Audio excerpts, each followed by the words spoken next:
what are the consequences for this country and for any American, not just a former vice president or a presidential candidate or even somebody in politics, but a person in business who does business in Saudi Arabia or some other country? If a president is going to speak to another head of state or some foreign official and try to get that person investigated, what does that mean for the future of the country and for Americans? Well, I think that investigations, prosecutions, judicial decisions, prosecutions should remain with investigators, prosecutors, and the courts. And I think that, as I said before, I think Senator Vandenberg, when he said that politics needs to stop at the water's edge, I think he was right in that. I'll yield back to the chairman. Mr. Ratcliffe. Thank the chairman, and Ambassador Yovanovitch, I'd like to join all of my colleagues on both sides of the aisle in thanking you for your service. I'd like to ask you about your earlier testimony about your Senate confirmation, and Congresswoman Stefanik had asked you how the Obama-Biden State Department had prepared you to answer questions about Burisma and Hunter Biden specifically. You recall that? Yes. And yes. She mentioned that you had been asked or been prepared for a question about Hunter Biden's role on the board of Burisma, but I don't think that you gave us the answer or answers that the Obama-Biden State Department prepared you to give in response to that question. Do you remember what those answers were? Yeah. It was something along the lines of, I would refer you to the Vice President's office on that. So did they, in the course of that, brief you about the amount of money that Hunter Biden was being paid by Burisma? No, this wasn't part of a briefing. I mean, I had sort of big old books with questions that might come up. In preparation for your confirmation. And they thought that Hunter Biden's role at Burisma might be significant enough that it would come up during your confirmation. Is that correct? Apparently so. I mean, there were hundreds of questions. Well, hundreds of questions, but were there hundreds of companies? How many companies other than Burisma did the Obama-Biden State Department prepare you to give answers for? And if so, if there were others, which ones? I just don't recall.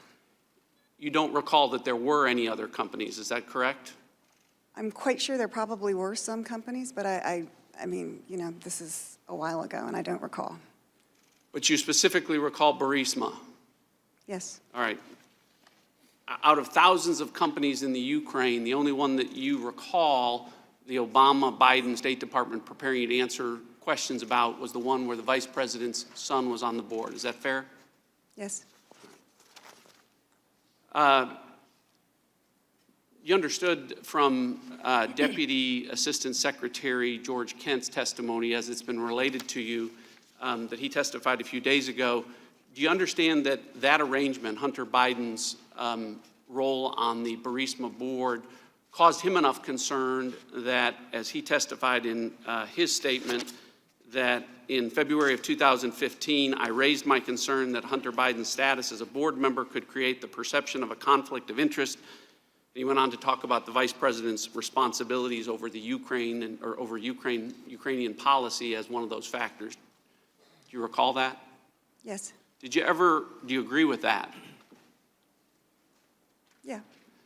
That it was a legitimate concern to raise? I think that it could raise the appearance of a conflict of interest. And did you discuss that ever with Mr. Kent? I don't believe so. Shortly before your confirmation in August of 2016, Prosecutor General Shokin was fired by President Poroshenko, correct? Yes. And Prosecutor General Shokin was the one who had opened the investigation into Burisma, correct? I think that's right, but I'm not actually sure. He was in charge of it, at least at that point in time, as the Prosecutor General. Mm-hmm. And are you aware of the very public statements by the Vice President that firing of the Prosecutor General occurred in March of 2016, 6 hours after the Vice President told President Poroshenko that he needed to fire the Prosecutor General or that he wouldn't receive $1 billion from the United States? Do you recall that? Yes. All right.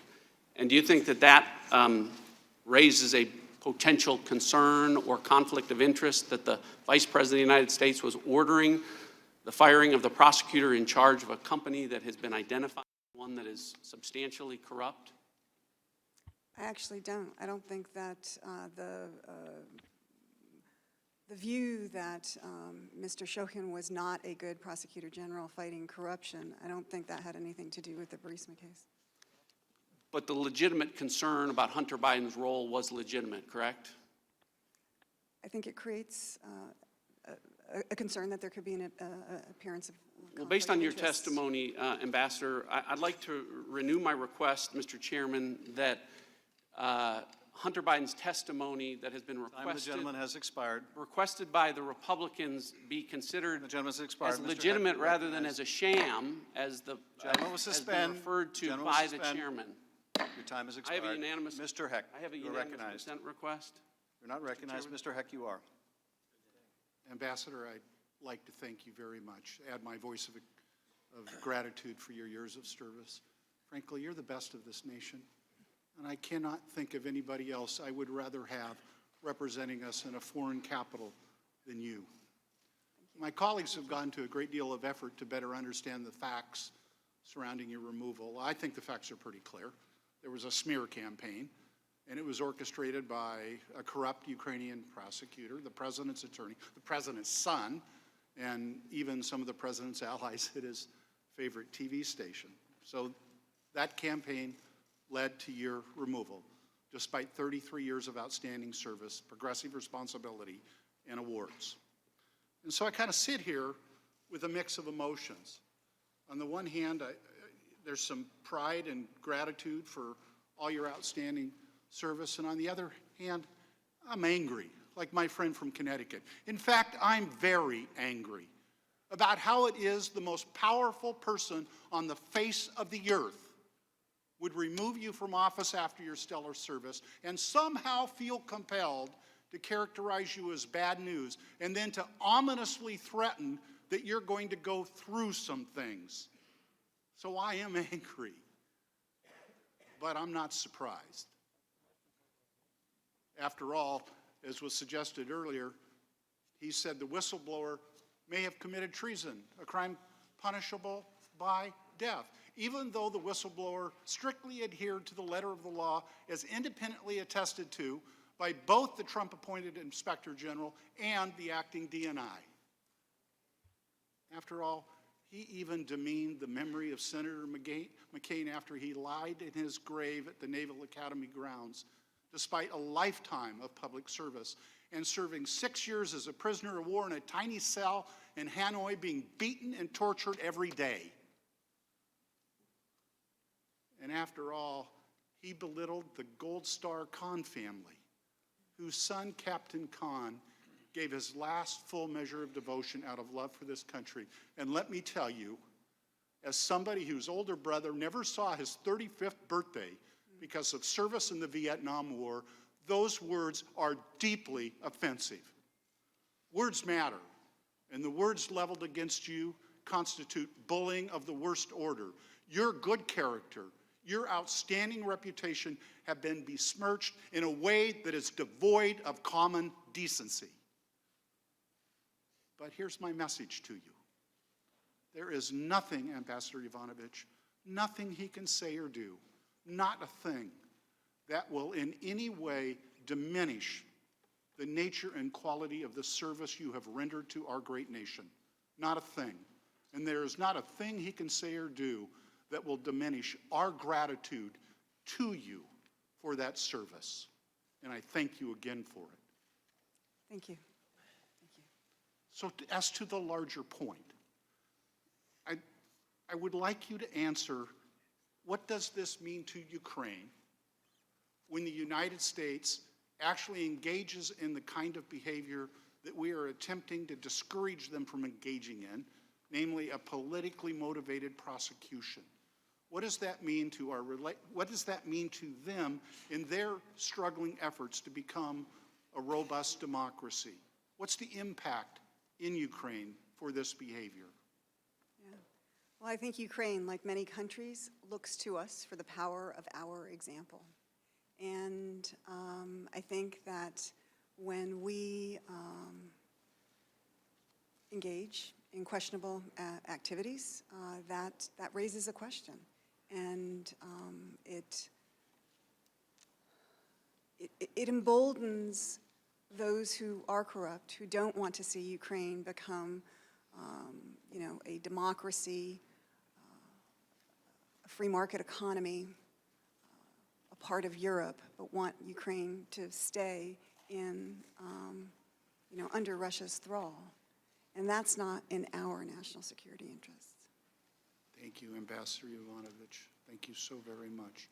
Thank you. I yield the balance of my time to the chair. I think the gentleman, I understand that either the witness or counsel would like to take a short break. Let's take a 5-minute recess. Okay. If members of the audience could please remain in the seats to allow the witness or counsel to leave ahead of us, we will resume in a few minutes. We are in recess.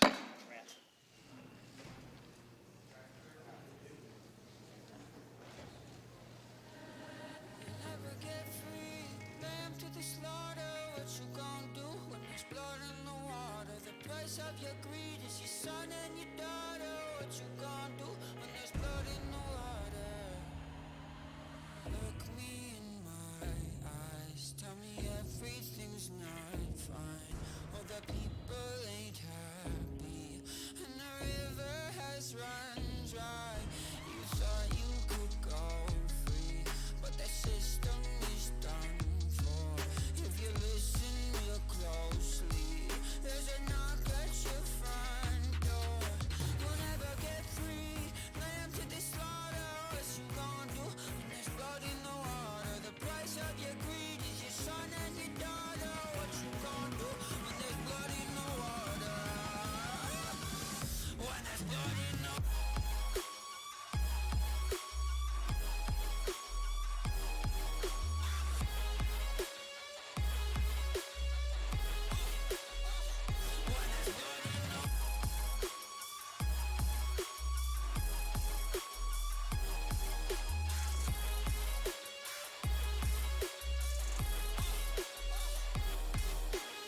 Beg me for mercy, admit you were toxic. You poisoned me just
can't look you in the face.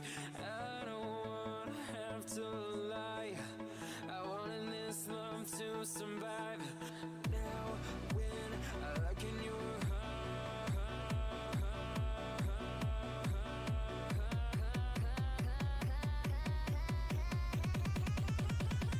I feel paralyzed.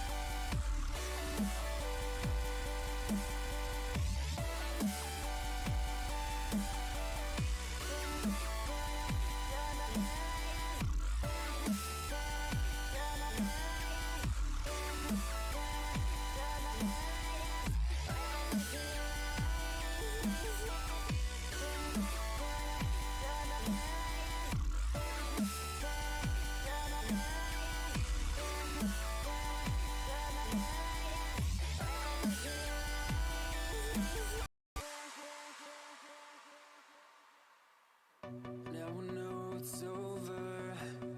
I see you passing by, hand in hand, with your perfect light. My body goes numb, feels like someone cut out my tongue. I didn't know a heart could die this young. Oh.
who was a source for Fusion GPS and now somewhat famous dossier that flowed from Fusion's work, he said this in the Financial Times again in August of 2016 when you first arrived in Ukraine. He said this: the majority of Ukrainian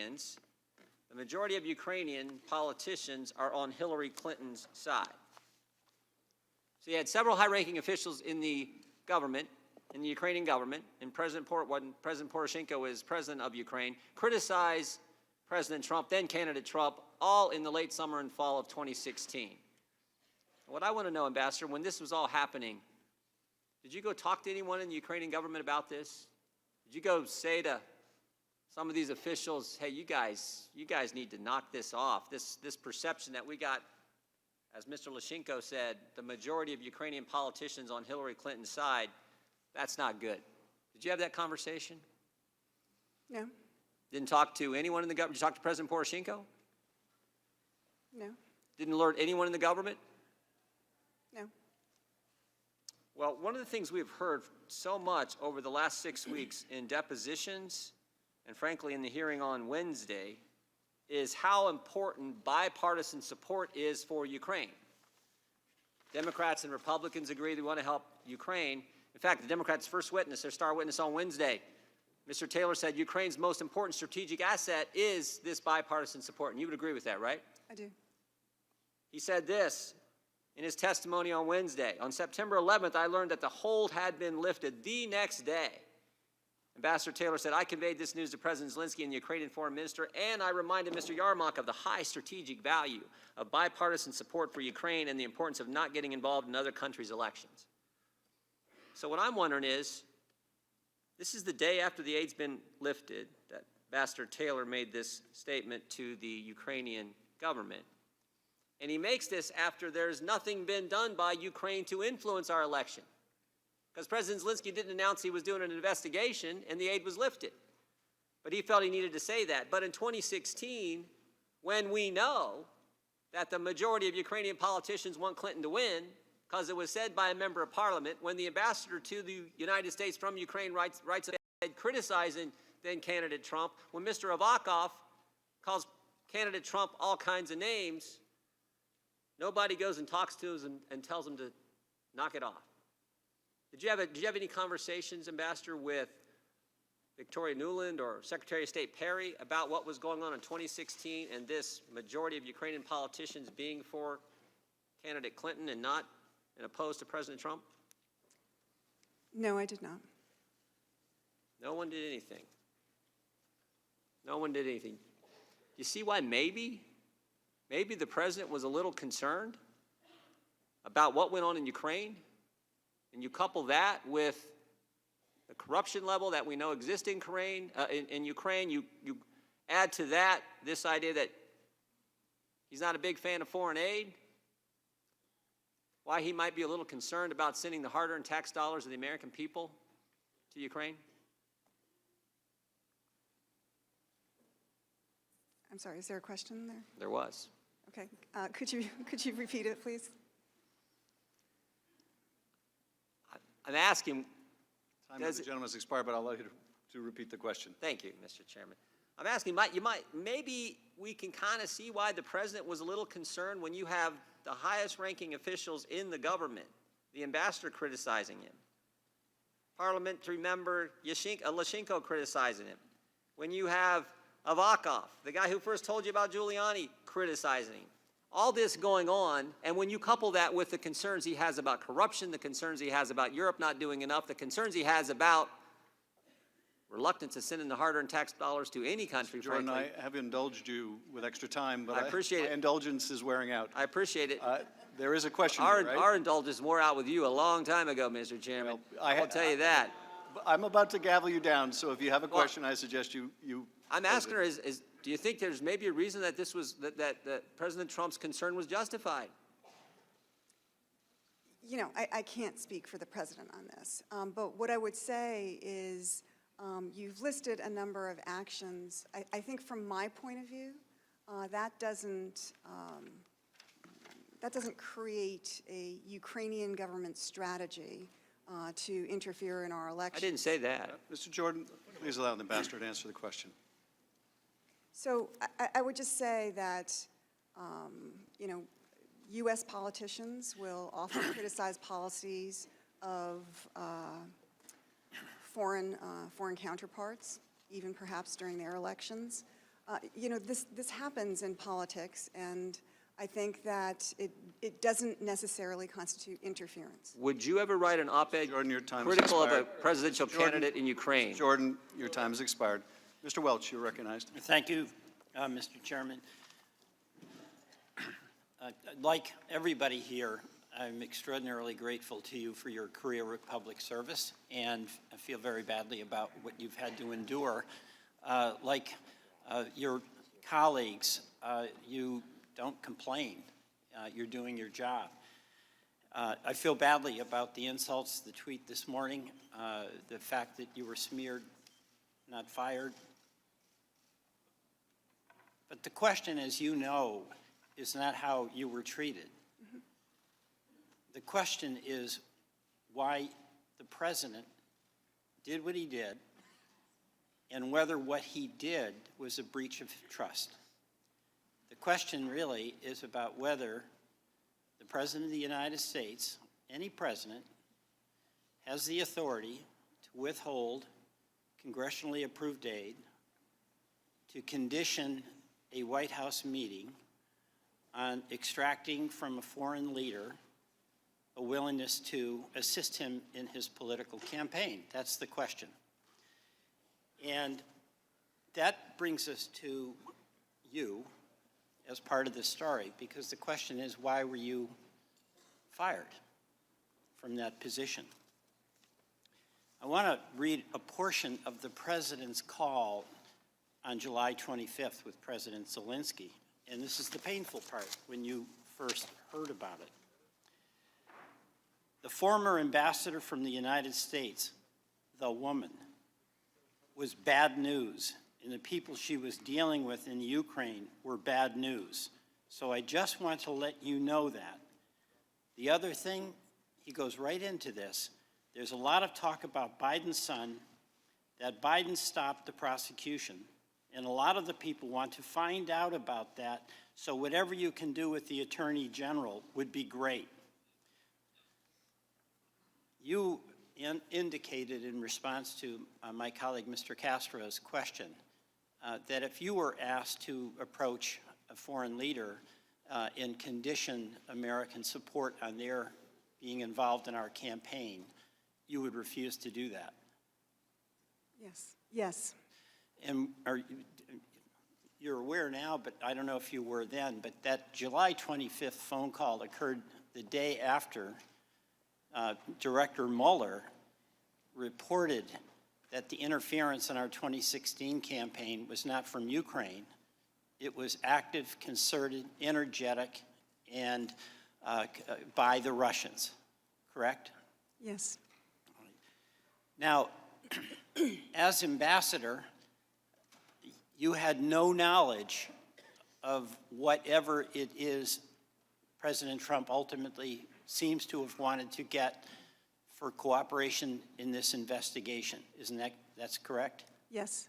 All right. Now, you've been asked about whether a president has authority to replace an ambassador, and you have agreed that that's the president's prerogative. Yes, that's true. But that assumes that the reasons are not related to the personal, private, political interests of the president at the expense of our national security, right? Yes. And you've been the target of insults from the president. You join some very distinguished company, by the way, Senator McCain, General Kelly, man I admire, I think all of us do, General Mattis. We're not here to talk about that unless the reason you get insulted is you did today, essentially blaming you for Somalia, is if this is another step by the president to intimidate witnesses. He didn't intimidate you. You're here. You've endured. But there are other people out there that can expect the Trump treatment if they come forward. That's a question for us. Now, you also indicated that the president has a prerogative to appoint a non-career person. And to be candid, Republican presidents and Democratic presidents have done that. Mr. Sondland's transcript is out, and he was someone who indicated that everything hinged, the White House meeting and the release of the vital defensive aid, everything hinged on the President Zelensky being willing to do that investigation that would benefit the Trump campaign. You're aware of that. Yes, And you've indicated that's something that you would not agree to do, yes, and Sondland was quite willing to do. apparently so. I thank you for your professional service, and I yield you. back. Thank you. Mr. Maloney. Ambassador Yovanovitch, thank you for being here. It's been a long day. You know, the first time we met, it wasn't clear, and so I just want to start with a quick comment. But, you know, your testimony in this inquiry broke the dam. You were the first one through that stone wall that the president was trying to set up. And I just want to thank you for that, because others have followed your example. And there's an old expression that first person through the wall gets a little bit bloody. And I think you must understand that expression in a new way. But thank you. Thank you. I want to ask you about the day you were let go. And I know this is a painful series of events, so forgive me, but I think it's very important. It's April 24th, and you told us a few things that really stuck with me. You said you were at the embassy in Ukraine, you were honoring a Ukrainian woman, anti-corruption activist. I believe her name is Katerina Handziuk. Is that correct? Yeah. Am I saying that correctly? I was at my house. You were at your house, excuse me. And you were giving her the Woman of Courage Award, I believe. Yeah, the Embassy Kiev's Women of Courage Award. Right. And, of course, that's the day you get a call from Carol Perez, a senior member of the Foreign Service. Did you know Carol Perez? Yes, You're both senior women in the Foreign Service. You had an opportunity to meet her before. yes, And she says, there's trouble coming. Want to give you a heads up. Correct me if I get this wrong. And I don't know a lot, but it's coming from the White House. I'll call you later. yeah, that sums it up. But you're literally that evening honoring this anti-corruption activist. Is that right? Yes, And not just any woman, but a woman who was, you said, horribly attacked and killed for her efforts. And she wasn't just killed. You said, I believe that someone threw acid on her. that's correct. And I went and I checked during the break, and it turns out she was horribly injured, and it took 4 months for her to die. Is that right? A very painful death. Why would somebody attack her with acid? There are easier ways to kill people. Why do you think they did it with acid? Well, I think they wanted her out of the way, but I think the message was this could happen to you too if you continue her work. That's what happens when you go up against corrupt people in Ukraine. It is something that can happen. I mean, there are other ways of sidelining people. Do you remember speaking at that event? I do. I went and looked at what you said. You said, Katerina paid the ultimate price for her fearlessness in fighting against corruption and for her determined efforts to build a democratic Ukraine. Do you remember saying that? Yes, And then your phone rings, and you hear this trouble up the street. And Carol Perez called you back later that night, right? It was 1 a.m., I believe. yes, Were you sleeping? no, You had stayed up yes, to get the phone call. yes, And that's when she says two things, I believe, that really stuck with me. She said, we're worried about your security. yes, You've just been honoring a woman who was killed for fighting for her anti-corruption efforts. And she says, you got to get on the next plane. Was she speaking euphemistically, get on the next plane, when you get time? Did she mean literally the next plane? Well, I think she meant, as soon as possible. But pretty much it was the next plane. And that's a pretty good flight back from Kyiv to Washington, and you're on your way to meet with Deputy Secretary Sullivan. Yes, And he says to you two things. He says there was a concerted effort against you and he says, "You've done nothing wrong." Right. And when he said, what I'm fascinated about is when he says you've done nothing wrong, what did you expect the United States government would do next? You know, it was pretty clear that a decision had been made by the president, implemented by the State Department, that I had to leave Ukraine. But I'd hoped that there would be more public support. Did you expect them to have your back? Yes. And were you surprised when you found out they weren't gonna? Not at that point anymore. Why? Well, because over the last several months, that had not been the case. Ma'am, in your opening statement, you said, how could our system fail like this? Yeah. How is it that how is it that foreign corrupt interests could manipulate our government? How could our system fail like this? How is it that foreign corrupt interests could manipulate our government?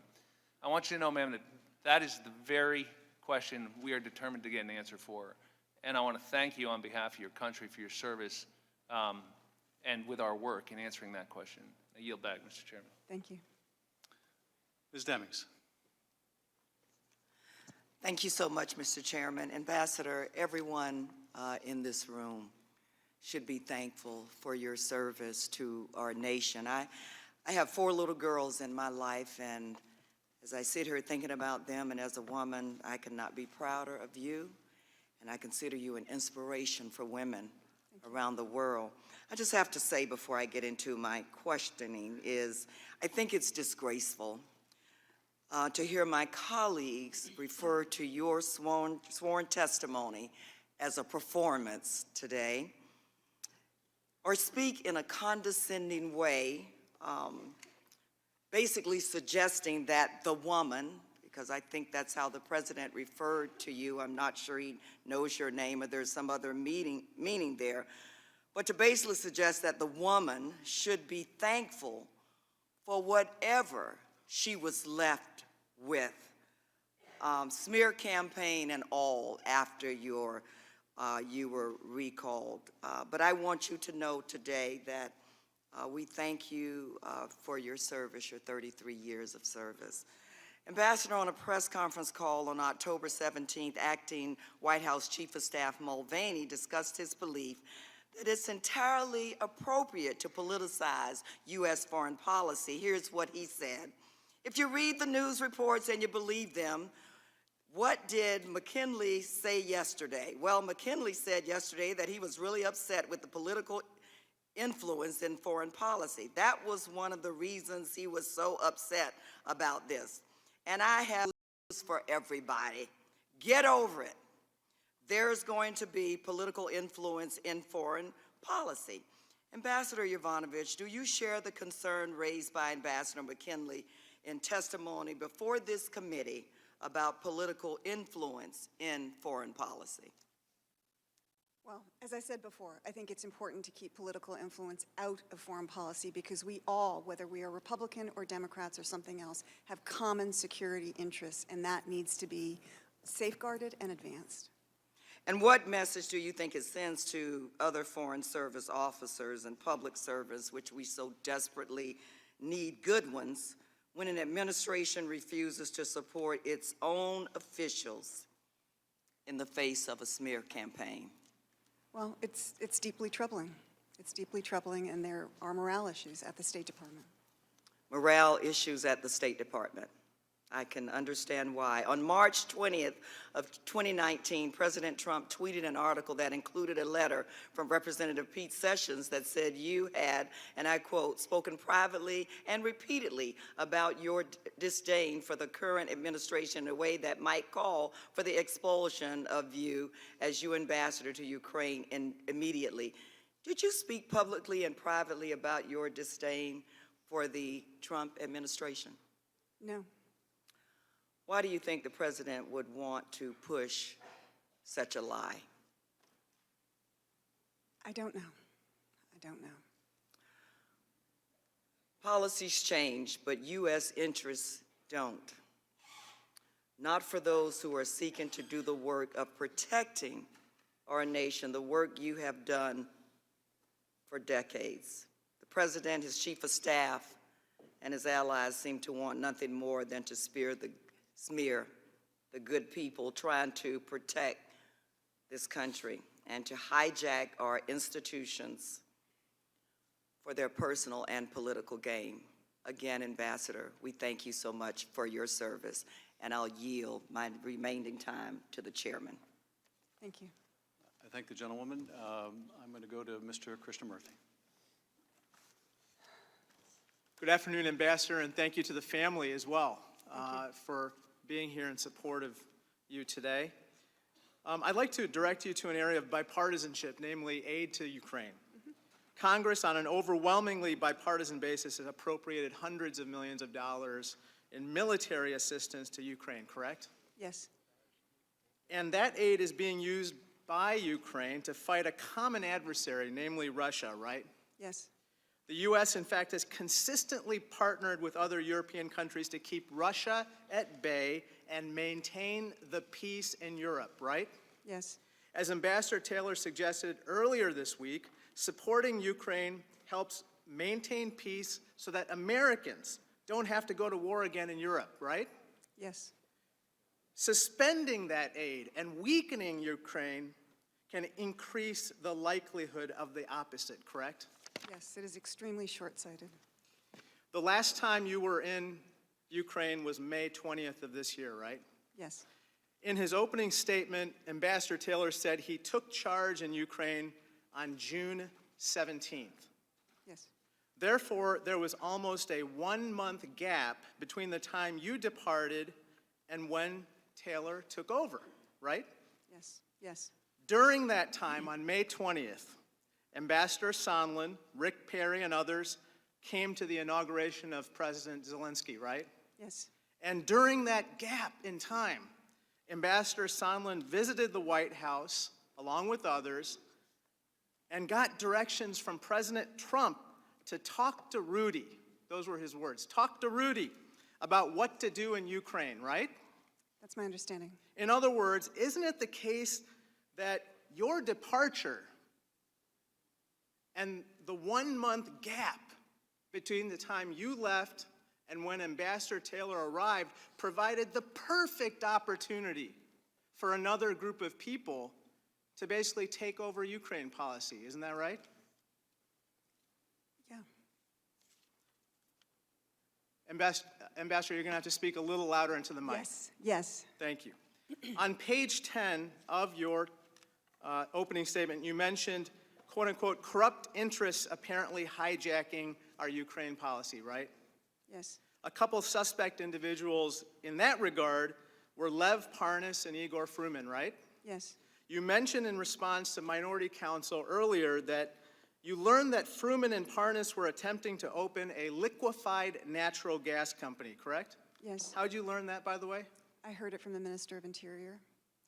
Interestingly, at noon today, the Wall Street Journal reported that federal prosecutors in Manhattan are investigating whether Rudy Giuliani stood to personally profit from that liquefied natural gas venture. Do you have any knowledge of that? No, I do not. Maybe we should talk to Rudy, huh? Ambassador, I'd like to direct you to another line of questioning that I had for Ambassador Taylor earlier this week. He said that there were irregular channels of diplomacy at work in Ukraine, circumventing normal diplomatic channels and threatening American interests in favor of private interests. I asked him the question, can you rule out the possibility that these irregular channels of diplomacy are being used in other countries where we conduct foreign policy? In response, he said that he could not rule it out. Ambassador Yovanovitch, I ask you, and I assume that you can't rule it out either, correct? I can't, but I would also add I have no knowledge of that. I understand. Are you concerned that these irregular channels of diplomacy may be at work elsewhere? I think it's a possibility. You testified that it was a quote-unquote dangerous precedent that private interests and people who don't like a particular ambassador could combine to replace that ambassador. Are you concerned that other ambassadors may suffer the same fate as you? Yes. Ambassador, in your service as an American diplomat, you have encountered various dictators and strong men ruling other countries, right? Yes. In your personal life, your parents fled the Soviet Union and Nazi Germany, and they became familiar with despots and dictators as well, correct? Yes. Indeed, you're an authority on authoritarianism, right? Well, maybe. Is it a feature of authoritarianism to allow corrupt interests to hijack foreign policy? Yeah. Is it a feature of authoritarianism for the rulers there to claim absolute rights? Yes. And is it a hallmark of authoritarianism for those rulers to smear their opponents? Sometimes, yes. Thank you. Time of the gentleman has expired. Mr. Nunes, do you have any concluding remarks? I would just say to the American people, today's show trial has come to an end. We're headed down now to the basement of the Capitol to go until I don't know what time, and we'll be back there hiding again behind the closed doors, interviewing more witnesses that you may or may not be able to see in the public. I hate to break it to my colleagues, if there's anyone else out there watching television ratings, but they must be plummeting right now. And I would suggest that we get back to the work of the Intelligence Committee, that we pass a trade agreement with the United States, Mexico, and Canada that would actually help the American people out, because this is an embarrassment. I'll yield back. Mr. Chairman, may I be recognized for a motion? No, I have some concluding remarks. Ambassador, I want to thank you for your decades of service. I want to thank you, as Mr. Maloney said, for being the first one through the gap. What you did in coming forward and answering a lawful subpoena was to give courage to others that also witnessed wrongdoing, that they too could show the same courage that you have, that they could stand up, speak out, answer questions, they could endure whatever threats, insults may come their way. And so, in your long and distinguished career, you have done another great public service in answering the call of our subpoena and testifying before us today. I think you gathered from our comments that we not only grieve for what you went through, but what damage is being done to the State Department, to career federal Foreign Service officers all over the country. I am profoundly grateful to you and Mr. Kent and Ambassador Taylor, who have done so much in the last 2 days or 3 days to show the American people the face of our diplomatic corps. The extraordinary public servants who work all around the world in very dangerous places as you have. And so I'm glad they've gotten to see you, because you're often vilified as bureaucrats, or diplomacy is diminished as unimportant. Anything other than military doesn't really matter, when it's your efforts that often prevent us from going to war. Sometimes you're disparaged as the deep state. But what you are is what holds this country together, what holds our foreign policy together, what makes it seamless, what makes it work. And I'm glad America gets to see that. I will just emphasize once again about the importance of your testimony. Mr. Kent and Ambassador Taylor gave us the broad outlines of this story. This is a story about an effort to coerce, condition, or bribe a foreign country into doing the dirty work of the president, investigations of his political rival, by conditioning U.S. taxpayer money, by conditioning a meeting that President Zelensky desperately wanted and needed to establish that relationship with the most powerful patron of Ukraine, the United States of America. The fact that they failed in this solicitation of bribery doesn't make it any less bribery, doesn't make it any less immoral or corrupt. It just means it was unsuccessful. And to that, we owe other dedicated public servants who blew the whistle. Had they not blown the whistle, we wouldn't be here. And I think it is appalling that my colleagues continue to want to out this whistleblower so that he or she can be punished by this president. But let's underscore once again, while you are the beginning of this story, you're not the end of it, but nonetheless, the beginning is important, because the beginning of the story is an effort to get you out of the way, an effort by Rudy Giuliani and Fruman and Parnas and corrupt Ukrainians like Lutsenko to get you out of the way, because they felt you were an impediment to these political investigations the president so desperately wanted. Giuliani has made it abundantly clear he was in Ukraine on a mission for his client, for the president, to investigate the Bidens.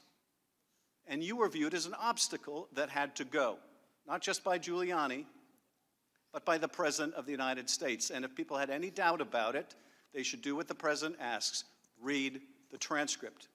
And what they'll see in that transcript is the President praises the corrupt. He praises the corrupt, Lutsenko. He condemns the just, you. And then he asks for an investigation of the Bidens.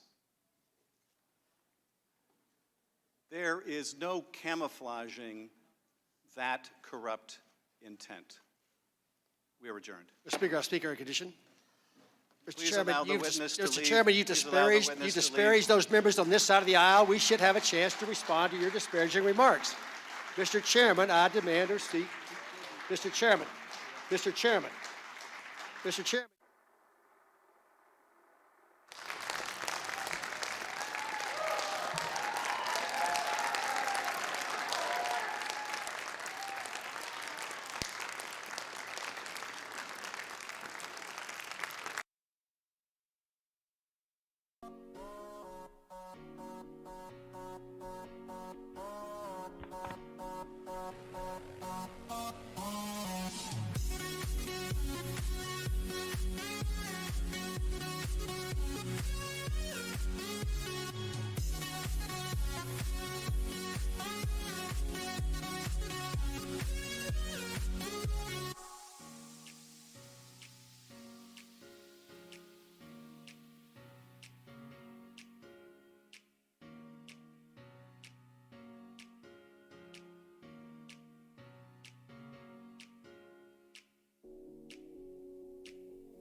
Now the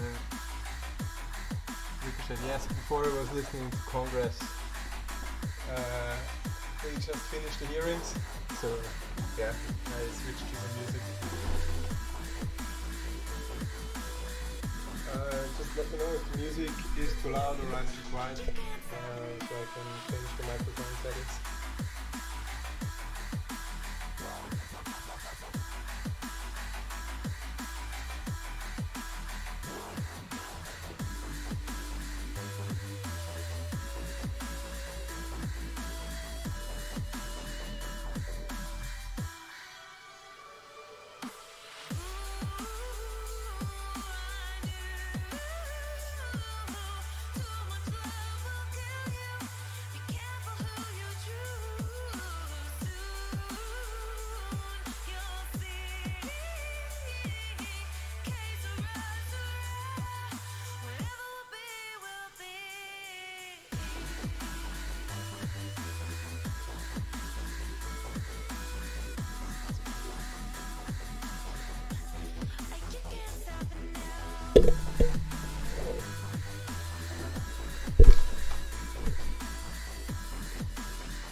Now it should be a little bit better.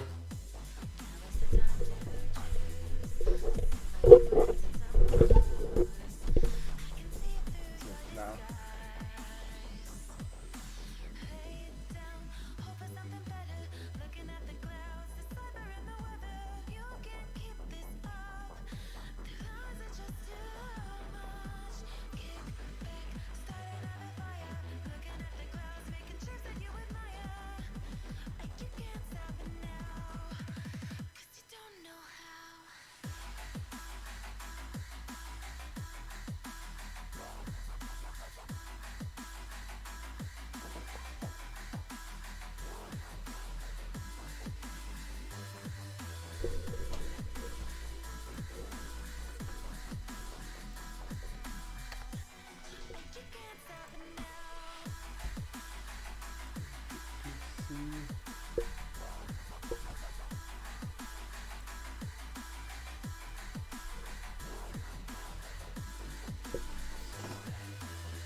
It just didn't hit me.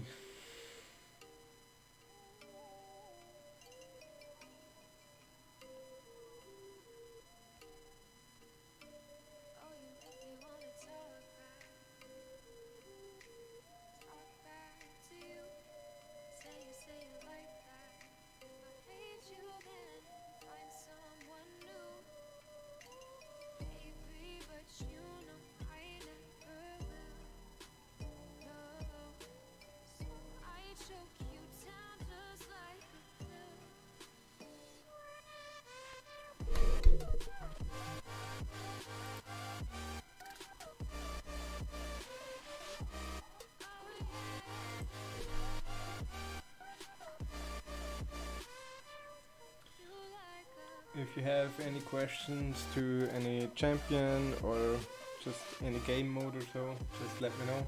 I'm already nearly through everything. I just didn't start a new chapter on Act 6. because I'm considering to try a Legends run, but I first need to get some resources and some units. Damn it.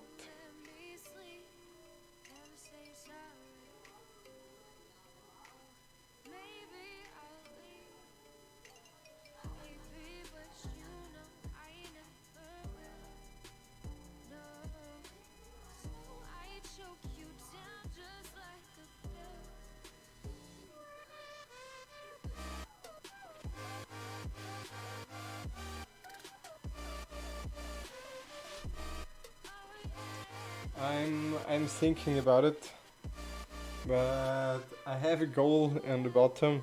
It says like 200 bucks, which I would use for units.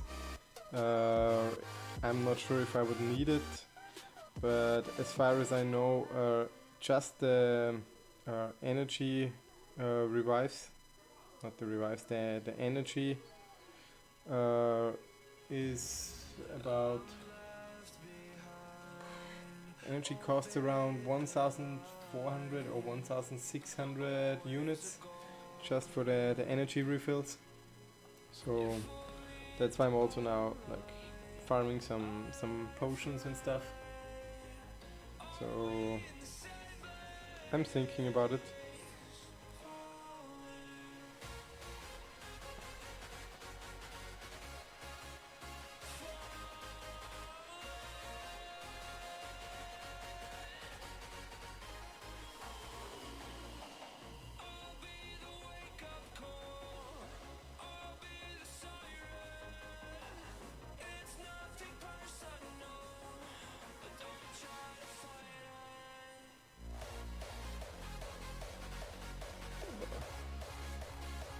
It's usually absolutely not my type of music.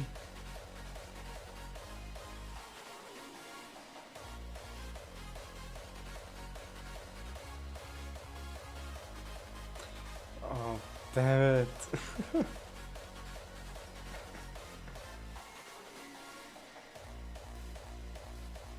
Ah, damn it, the stun chain.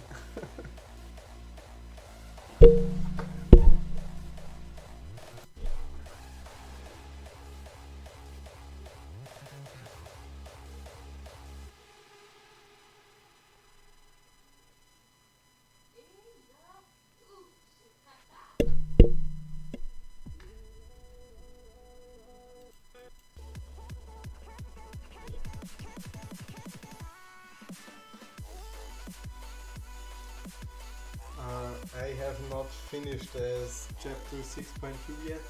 I'm just too annoyed by all the gates and everything. It's just ridiculous, the champion requirements.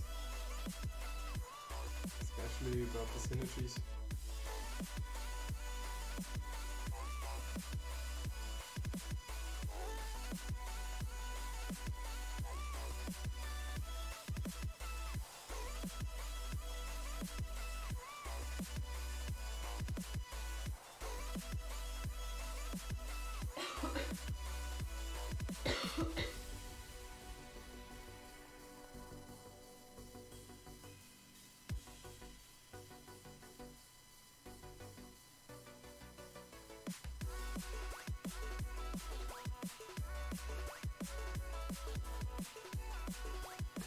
And what is your thought on She-Hulk before the nerf?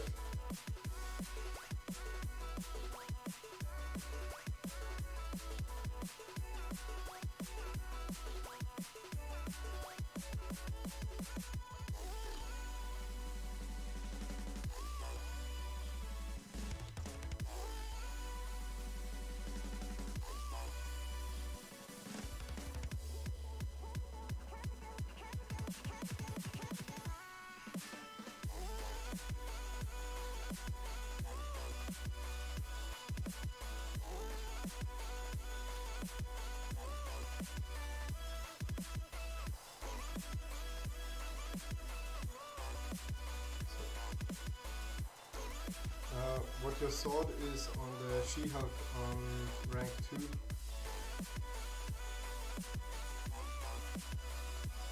And I also talked about that I have not finished chapter 6.3 per 100% because the champion requirements are just a little bit crazy in my opinion. Because there is a lot of halves which I could easily do with my 5-star champions, but it's required that I stack it up fully with 6-star champions, so that's not a great way to play the game, I think.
I really tried something different there.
you have any questions, write it in the chat.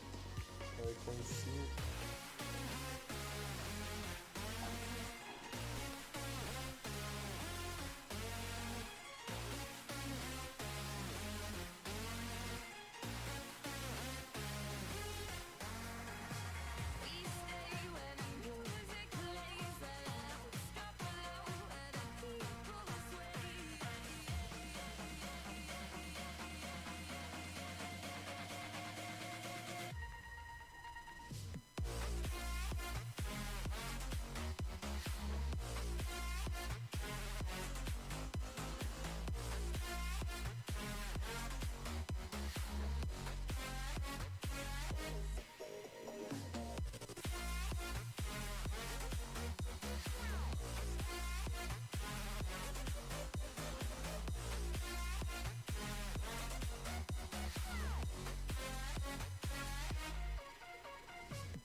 Try once again.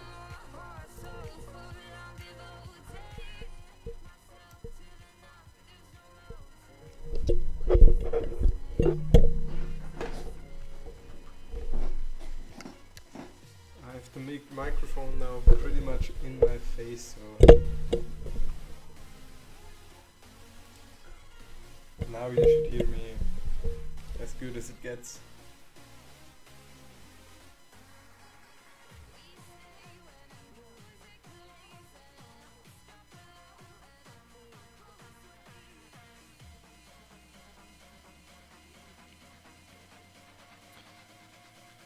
So once again, if you have any questions, just write it in the chat so I can either show you something in the game or at least tell you some maybe solutions or so, or information.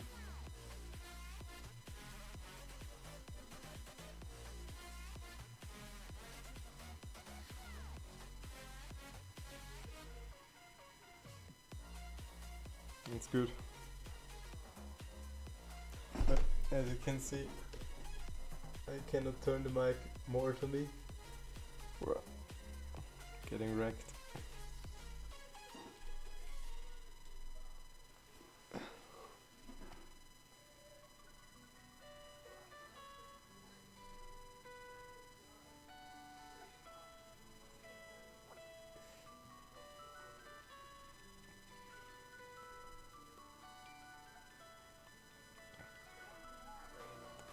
Ricochet, you opened some crystals, and had some luck on the new champions.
You considering to put her on rank 2?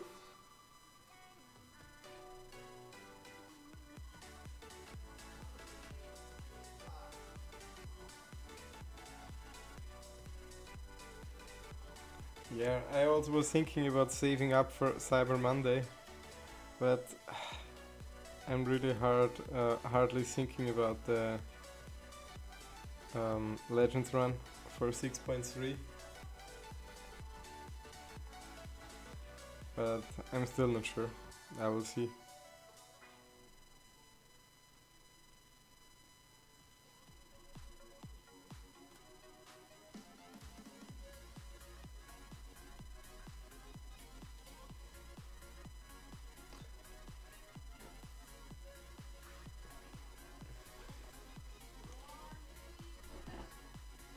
Yeah.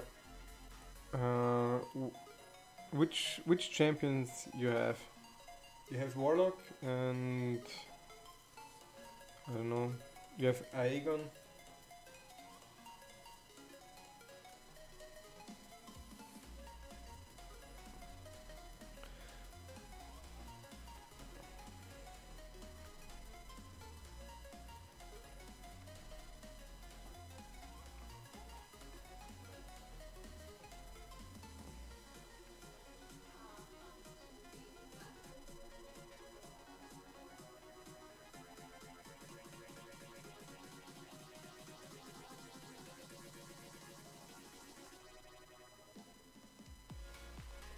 Yeah, I heard with Guillotine, I think Warlock has a pretty strong synergy. I neither have Warlock, I neither have Guillotine, so I'm not really able to add some value to that. Who was the second I mentioned?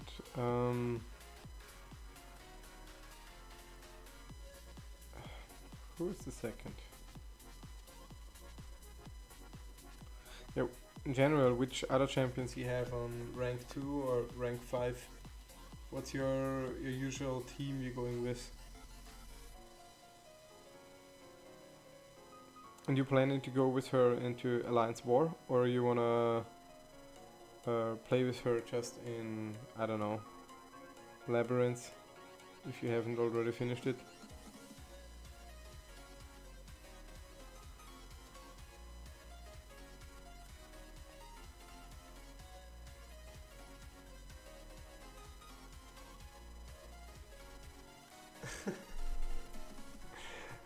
I have Quack Fu Master because of one reason. That's the earliest title I had.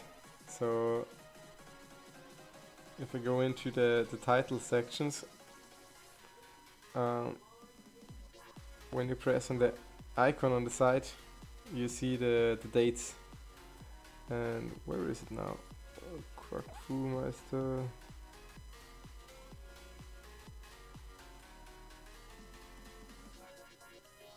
Here it is.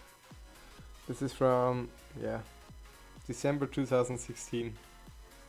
So that's the first title I have ever received in the game.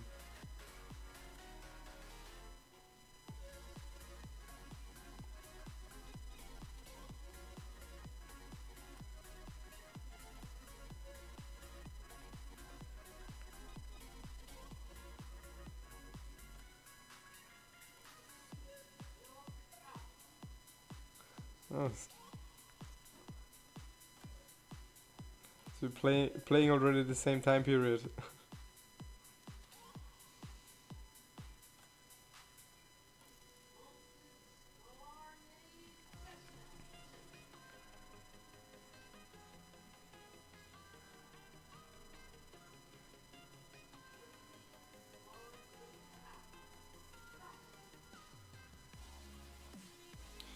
Yeah, also I think she can be annoying with her ability to power drain, even when it's like, I think it's her special one, where she power drains even when the ability is fully evaded.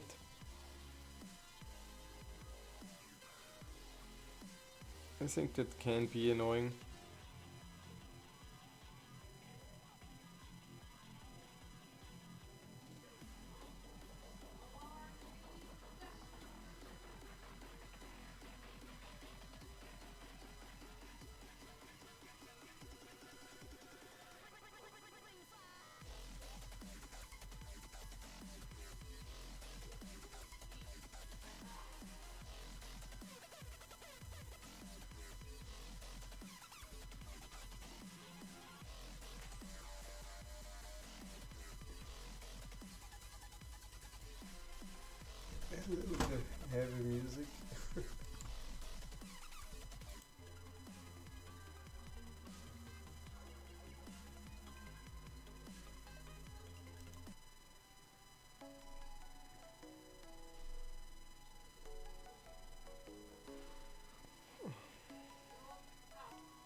usually just have invites for the people who I have like played with since a long time. But I do dungeon streams too, so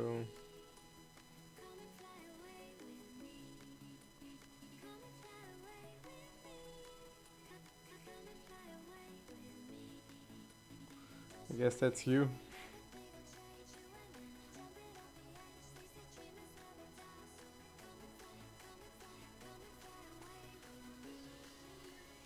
Show me what you've got. Yeah, that's good champions.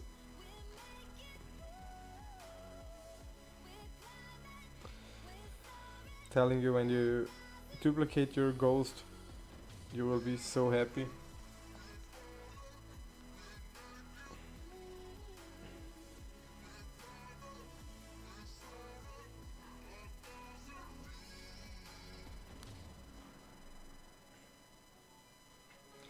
I do live streams when there is the dungeons, and like we can do it together.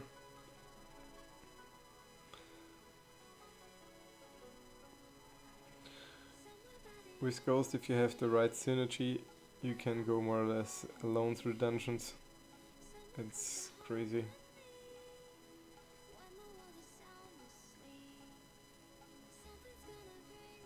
Yeah. You have already some awakened 6-star champions?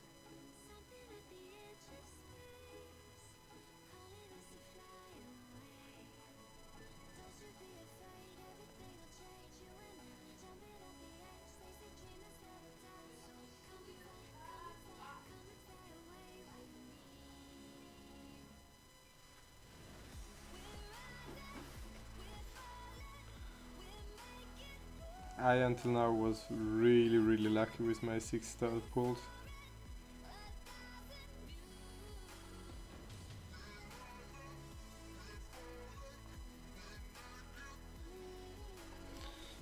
Give me 1 second.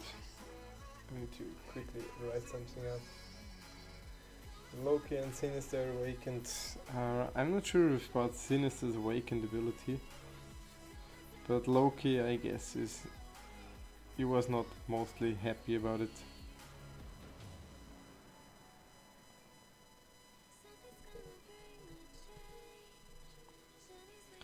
I have to quickly check, because I think Alliance War has started, and I have to quickly check which ways I go. Thank you for this up. Let's quickly check. First pass is fucked up.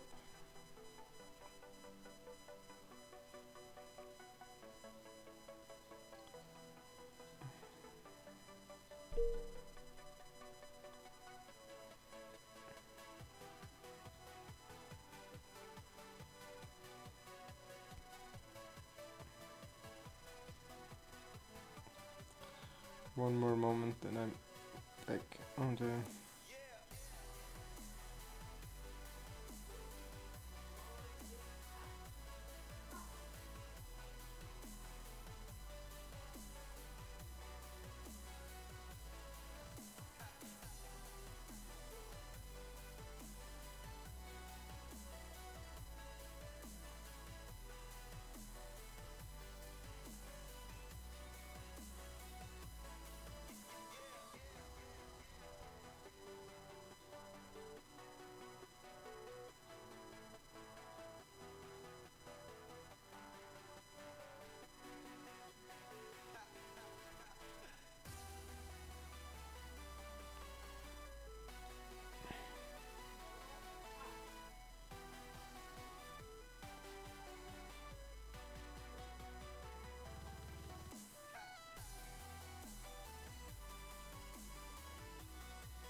Okay, Ricochet, have a good day.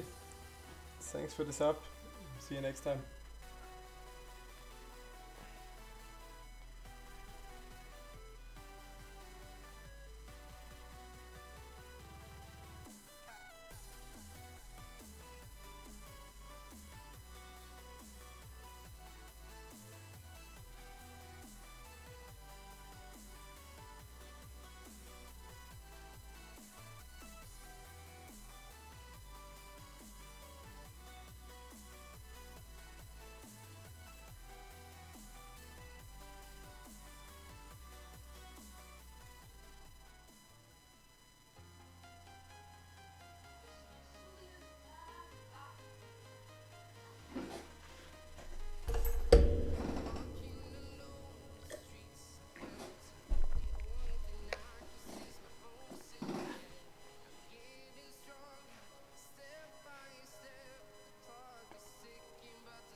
If you want me to turn on the in-game sounds, just let me know.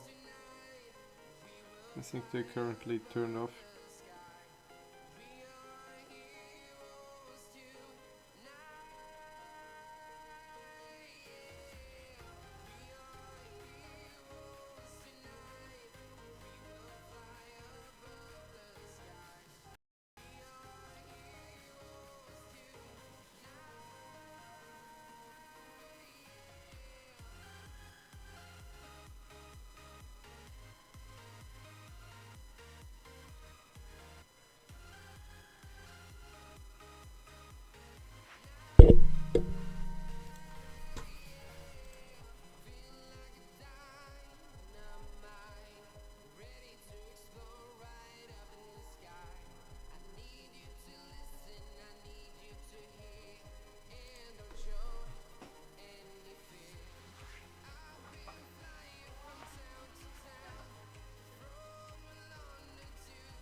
For everybody new to join, if you have any questions, just let me know.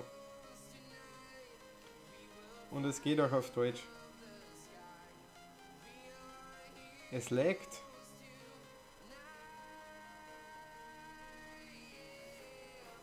Okay. Warte mal ganz kurz. Ganz kurz mal schauen.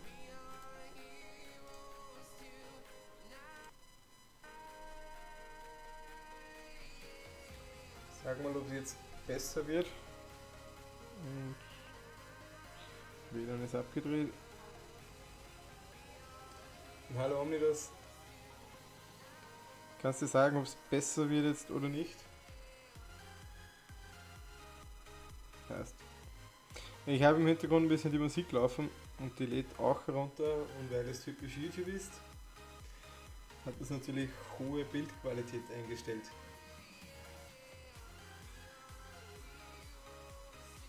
Ich habe mir gedacht, jetzt laggt er nicht mehr.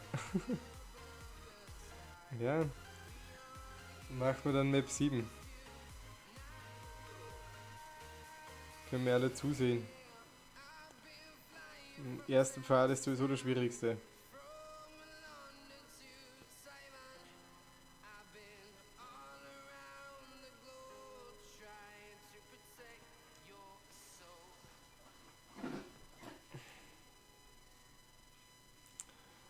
Und Frank, ich habe es jetzt gewusst, dass Map 7 gestartet ist, darum habe ich jetzt kurz was ausgeschickt.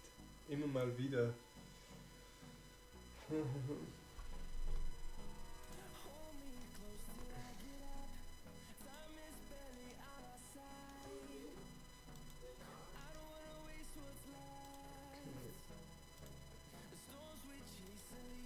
Jetzt ist es wirklich alles abgedreht, was noch Bandbreite brauchen könnte.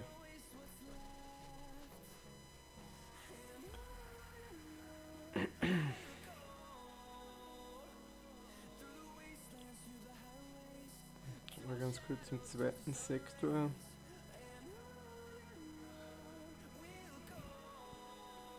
Okay.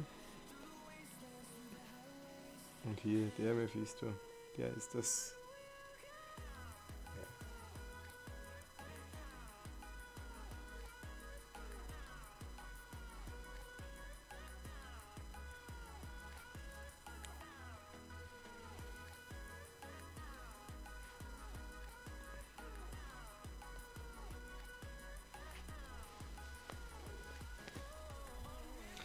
So, schauen wir mal.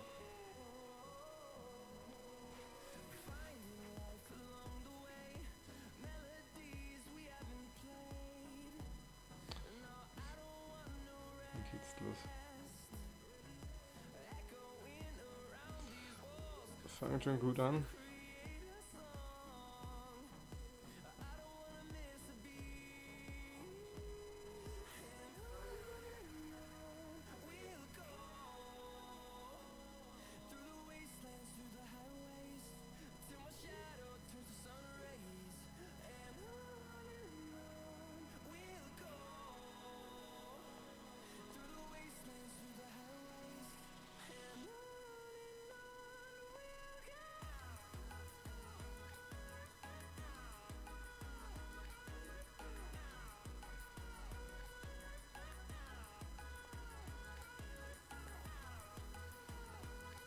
Alter.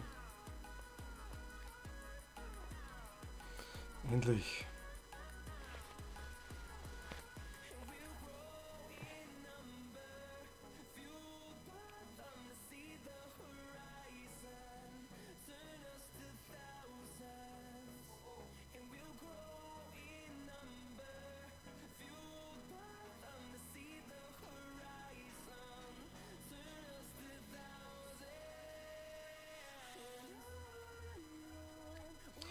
So.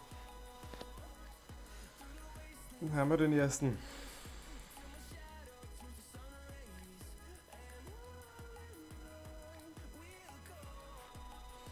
Schade, dass sie den Timer wieder auf 50 Minuten raufgedreht haben.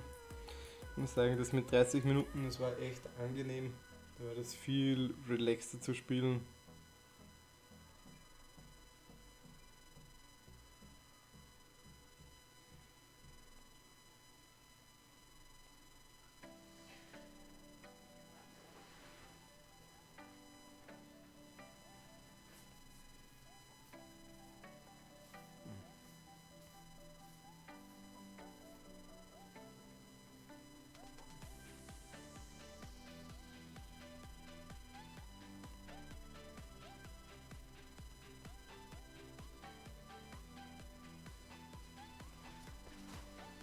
Ja, ist Map 7. Das Dauerpiepen. Okay, werd gleich schauen. Jetzt bin ich gerade noch in einem Kampf.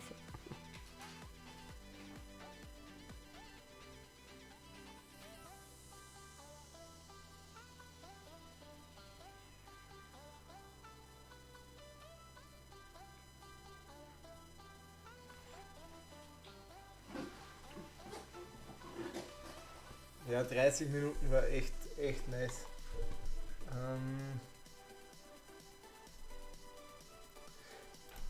Sagt mir ganz kurz mal, ich schalte jetzt mal mein Hauptmikro aus und schreibt mir, ob dann das Piepsen weggeht.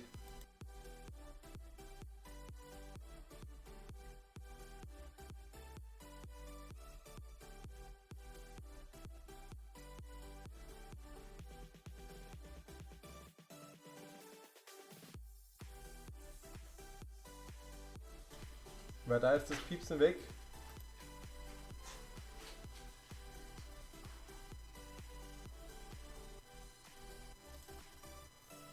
Probiere mich sonst das.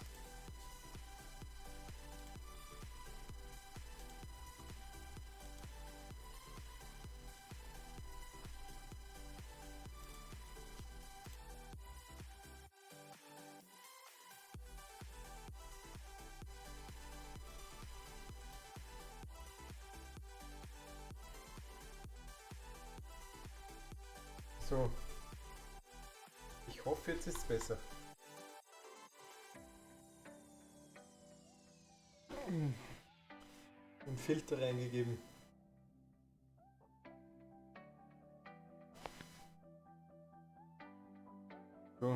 Käbel, den mag ich auch nicht wirklich auf den Knoten. Ich mag den ganzen Weg eigentlich nicht.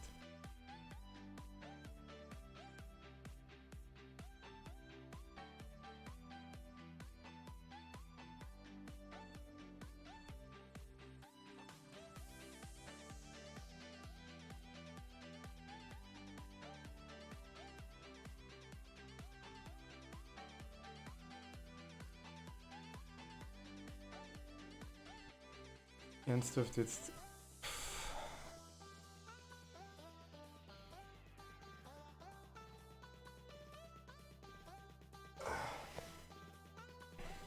So ein Scheiß.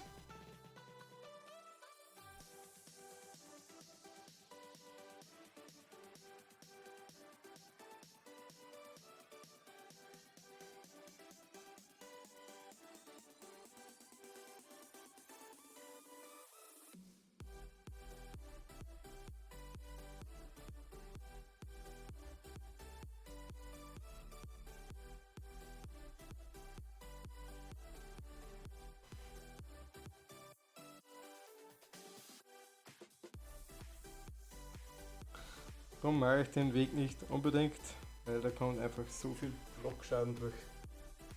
Jetzt kommt es nur, wenn du redest. Okay, warte mal, jetzt probiere ich noch eine Sache. Ist jetzt weg? Dann nimmt das Mikro irgendwas auf. Ich bin mir aber nicht sicher, was.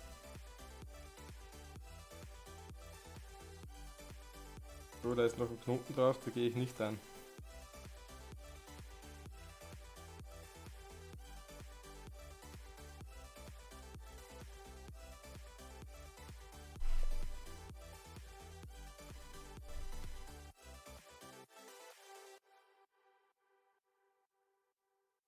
So, jetzt habt ihr mal ein paar Gegner auf der Map 7 gesehen.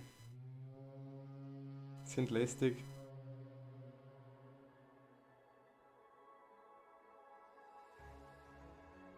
Eigentlich geht es mir darum. Tränke farmen.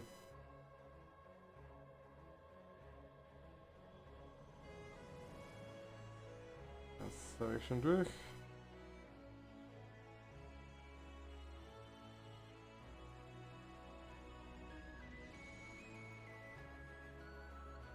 Ah, das habe ich euch noch gar nicht gezeigt.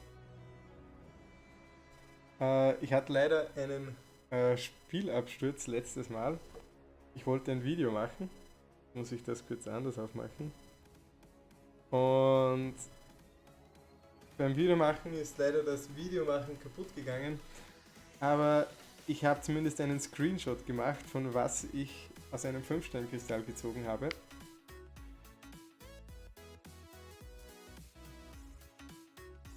Doch, Frank, das weiß ich schon. Das habe ich aus meinem letzten 5-Stern-Kristall gezogen. Oder besser gesagt, meine Frau. Und ja, ich werde demnächst, glaube ich, mal einen Livestream machen, wo wir uns den Kollegen da, soll man sagen, zur Brust nehmen. Ich werde den auf Rang 4 bringen und erwecken. Und ja, bin schon ziemlich gehypt, wenn ich mit dem mal etwas spielen kann. Aber jetzt hauen wir ihn mal für die Synergie rein.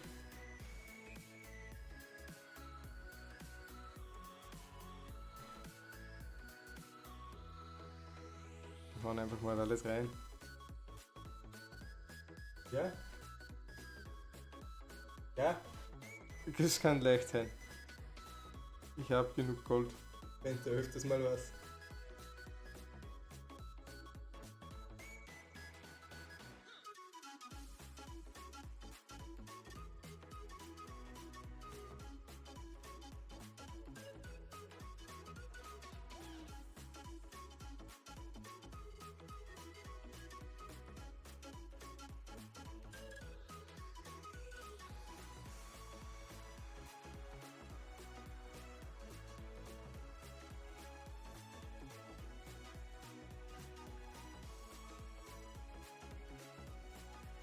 Jetzt los.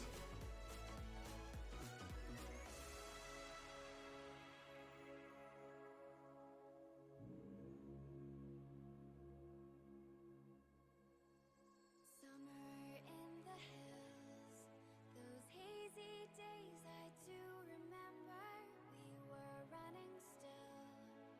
the whole world at our feet, watching seasons change. Our roads were lined with adventure, mountains in the way couldn't keep us from the sea. Here we stand open arms. Ich habe zurzeit relativ viele Ressourcen. Ever strong in the world that we made. I still hear you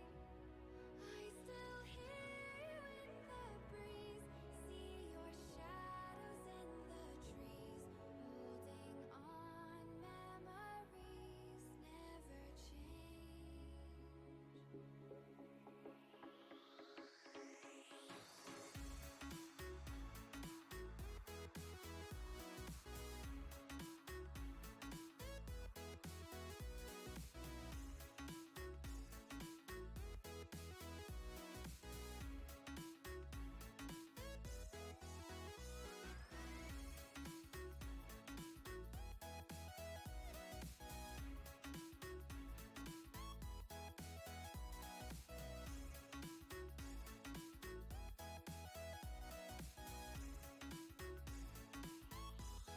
Okay, das ist jetzt komisch. Eigentlich hätte sie einen Unzerstörbarkeitsbuff kriegen sollen. I don't know. Die komme ich erst, wenn ich getroffen werde. Den Schmarrn.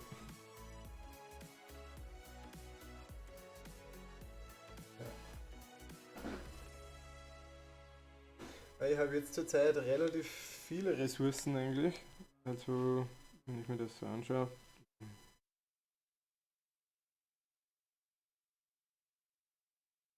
Rang 5 bin ich mir noch nicht sicher, ob ich ihn gebe.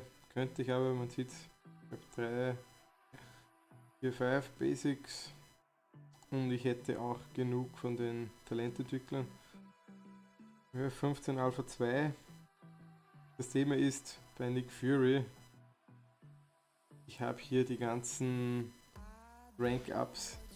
Also ich kann ihn wirklich sofort auf Rang 4 hochziehen, ohne dass ich da irgendwie großartig Ressourcen reinstecken muss. Ja. Ich bin noch eher am Überlegen, dass ich noch Symbiote Supreme, dass ich den auf Rang 5 bringe. Den könnte ich auch erwecken und auf Rang 5 bringen. Und nachdem es jetzt ja geheißen hat, dass die Scarlet Witch, wenn dann sowieso erst in Jahren mal rauskommt, wird wahrscheinlich der Erwecker schon passen, wenn ich den da verwende. Aber Symbiote Supreme braucht die erweckte Fähigkeit eigentlich nicht wirklich. Darum bin ich da am Überlegen. Black Widow Clairvoyant habe ich auch gezogen. Aber ich weiß noch nicht. Na groß habe ich jetzt nicht mehr für das Farmen.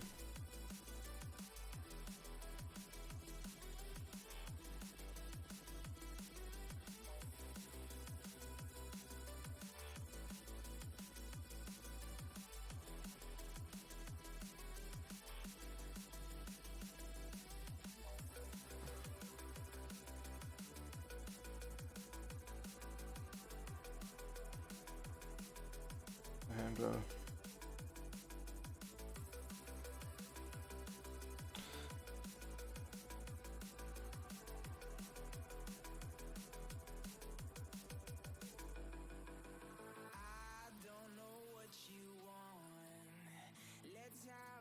Ja. Ich weiß noch immer noch nicht ganz, was ich von der neuen Guillotine halten soll. Ganz ehrlich. Bin da noch immer so unentschlossen. Ich bin immer am Überlegen, wo setzt du sie wirklich ein? Auf der anderen Seite, ich spiele gerade mit der Aegon, von dem her.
Sparky, Ghost, Warlock, alle schon auf Rang 5.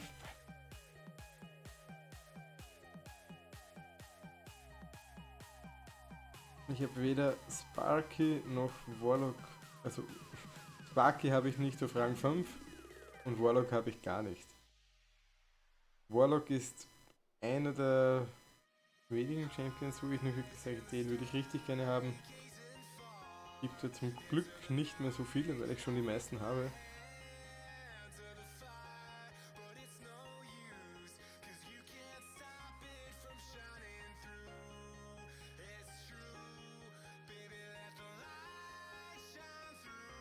Sonst noch ein guter Tech-Champion. Ich bin mal gespannt, ob sie die Reworks wieder aufnehmen, weil dann, glaube ich, ist Hulkbuster auch dran. Nachdem ich den als Section habe, wäre ich da schon interessiert, wenn sie aus dem was machen würden. Aber ich bezweifle, dass das in näherer Zukunft das ist.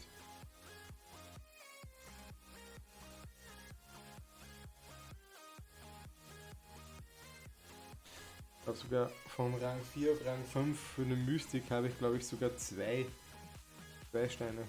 Müsste ich gleich nochmal nachschauen.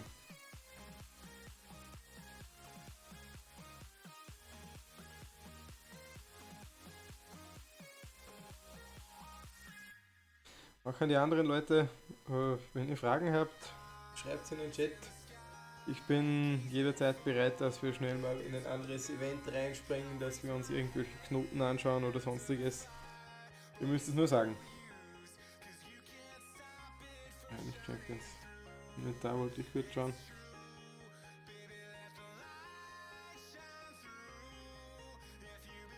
Wo sind sie? Ja, da. 2 Stück. Darum, ich glaube, sind wir Supreme, den werde ich mal auf Rang 5 geben. Da ist nichts vertan.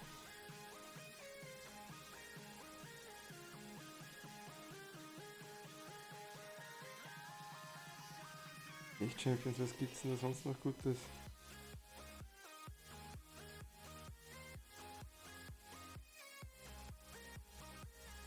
Sentinel ist auch nicht so schlecht, finde ich. Dr. Octopus, da gibt es ein paar Leute, die sagen, da gibt es ein paar Taktiken, wie man mit dem spielen kann, die auch anscheinend sehr effektiv sind. Ansonsten, ja, hast du schon die Top Champions auf Rang 5. Hey Pit. Ja, danke fürs Reinschauen.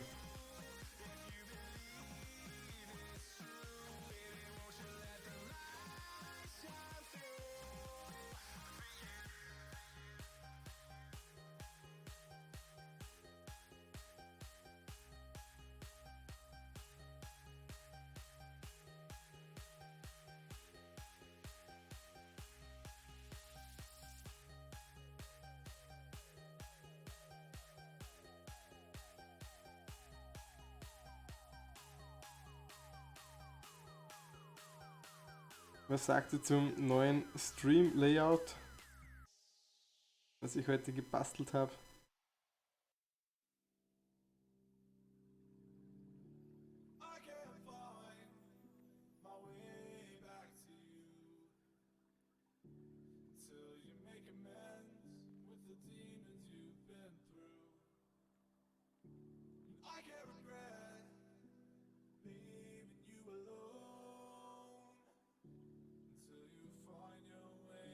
Ja, viel Spaß.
spielen wir wieder ein bisschen in der Arena, dass noch ein paar Units reinkommen.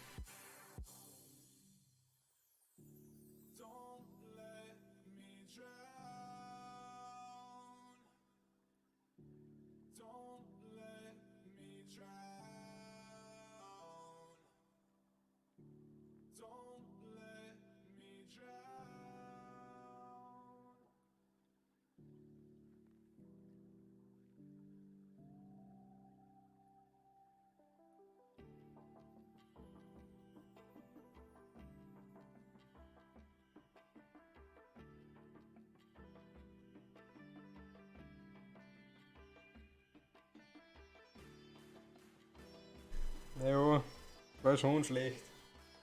Wenn ich es richtig gemacht hätte, hätte ich noch fast volles Leben gehabt.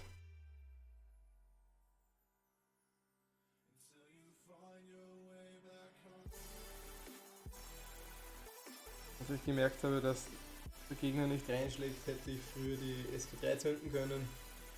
Dann wäre ich nicht so gekontert worden. Aber dann hätte ich auch nicht so viel Schaden ausgeteilt.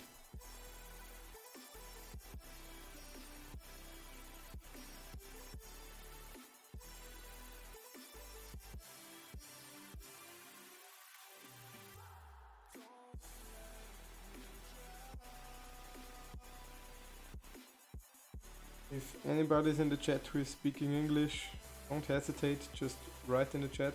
I will respond to you in English. If you have any questions related to the game, any champion or anything, just let me know.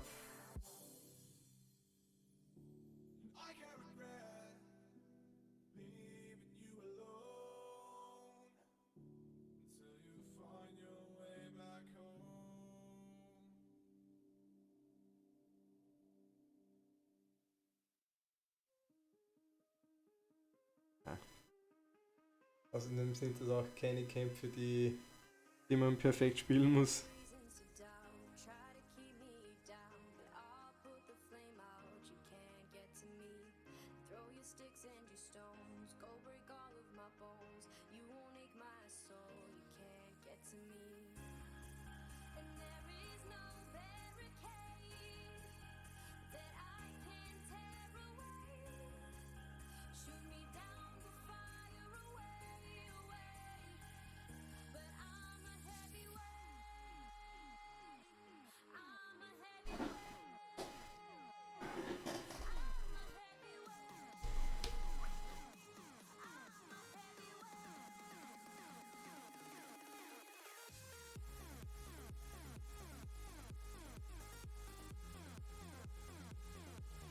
Ich will ganz kurz mal was schauen.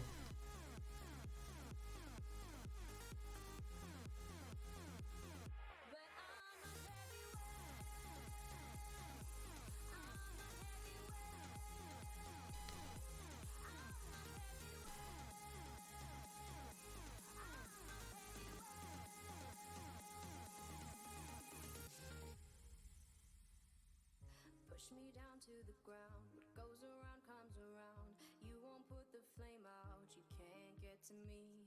Say what you wanna say. Go take it all away. But I'm here to stay. No, you can't get to me. And there is no barricade that I can tear away. Shoot me down, but fire away, away. But I'm a heavyweight. I'm a heavyweight. I'm a heavyweight. I'm a heavyweight.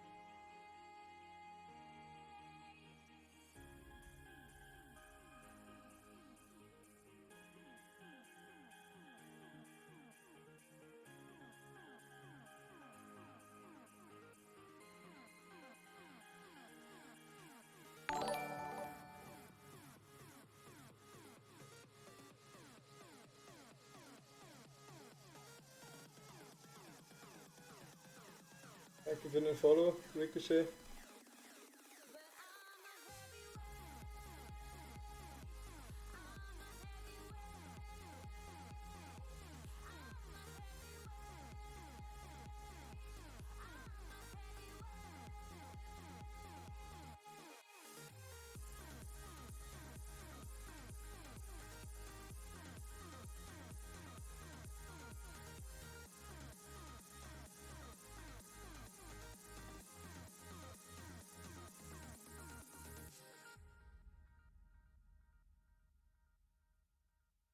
So wie es aussieht, will keiner irgendwas zu irgendwelchen Champions wissen. Keiner schreibt mehr was.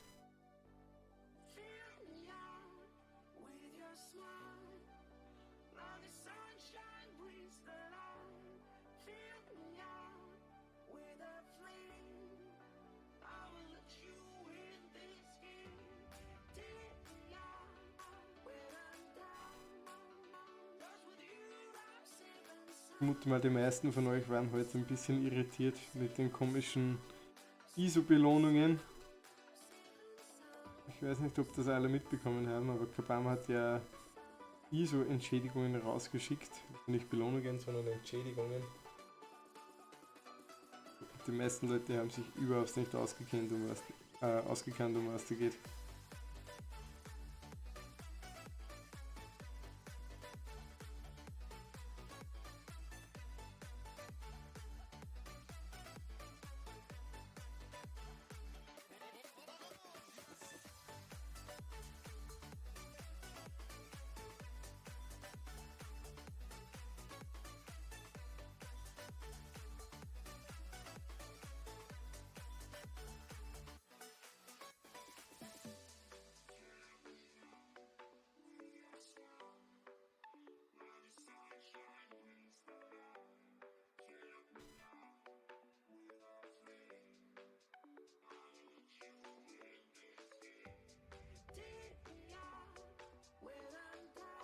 Meine Frau macht gerade nicht-verbale Kommunikation.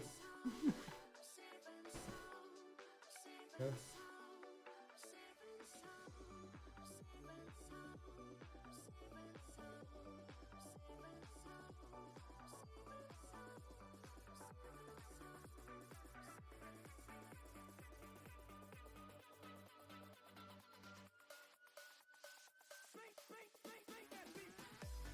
Ja, Sepit, ich wünsche noch einen schönen Abend. Danke fürs Einschauen. Bis zum nächsten Mal. Ich glaube, ich werde jetzt dann auch Schluss machen für heute. Ich bin jetzt schon wieder über 2 Stunden online. Für alle, die es noch nicht gemacht haben, abonniert den Kanal oder followt mir auf Twitch. Würde mich freuen. Und ja, wenn ich genügend Ressourcen zusammenbekomme, dann mache ich ja vielleicht einen Livestream zu Akt 6.3. Ich bin am Überlegen, ob ich dann einen Legends Run versuche, aber das wird sich erst rausstellen, ob es sich ausgeht, zeitlich.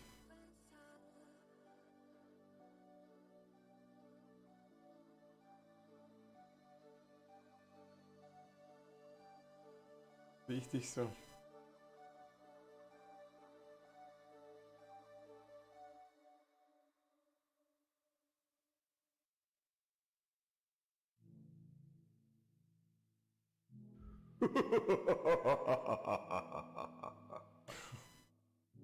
Leo Bleiber, danke fürs Subscriben.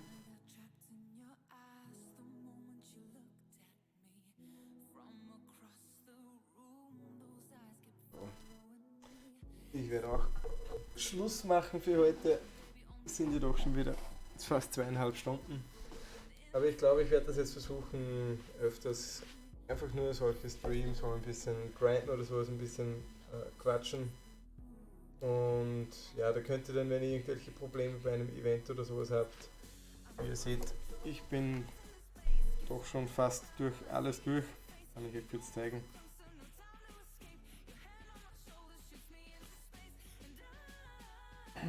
Akt 4.3 ist das einzige, was ich noch nicht habe.